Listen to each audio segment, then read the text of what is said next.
Well, we hear about hospice, but a lot of times we really don't understand it. And joining us today from Putnam County Homecare and Hospice, we have the Director of Operations, Trent, move in to help us out and learn more about hospice. So thanks for coming today. Sure, thank you. All right, so let's talk first. What exactly is hospice care? Well, that's, Holly, I asked that a lot, and when I like to quote the first line in our hospice service line mission, which is, the aim is to provide comfort, dignity, and support to those facing life's most profound transition.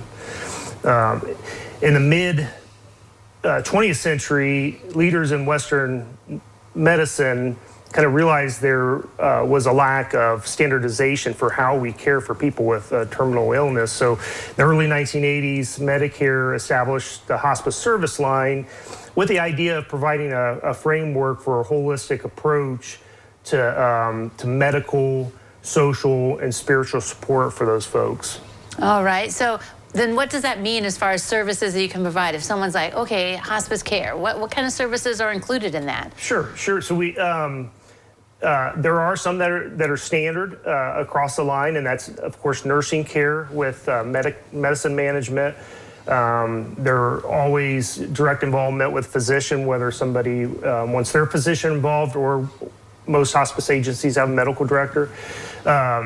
There's also social worker that are involved to make sure everybody, the family and patients have everything they need.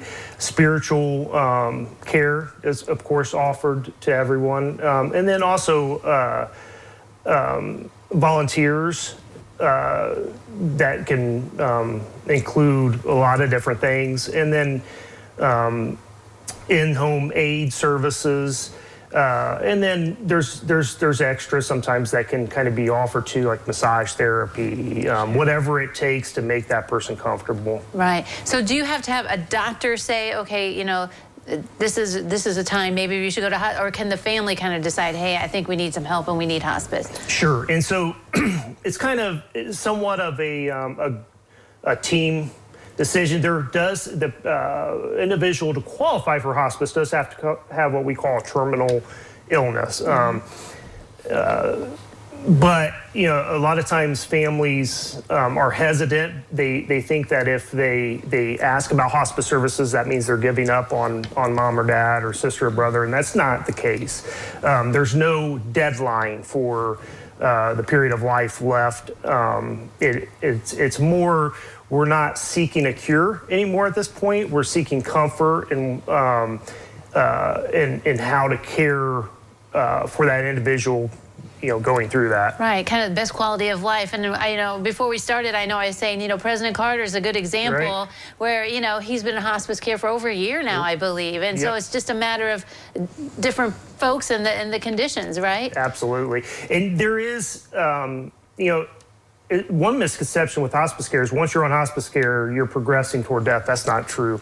You know, there are people who will elect to receive hospice care, and for whatever reason, there's a turn in condition, and maybe they want to try something curative again, and you can come on and off hospice care. So yes, he is a very good example, and we have people that, you know, are on for a year, and there's some that are, you know, we're called in within the last few days of just to make sure things are, you know, they're comfortable and those sorts of things. So it's a wide gamut. Right, yeah. So there are misconceptions out there, and really the best thing to do, I guess, is call someone like you guys, the professionals, and talk with your doctors and things, and just learn more about it and know exactly what the care is going to be, right? Exactly.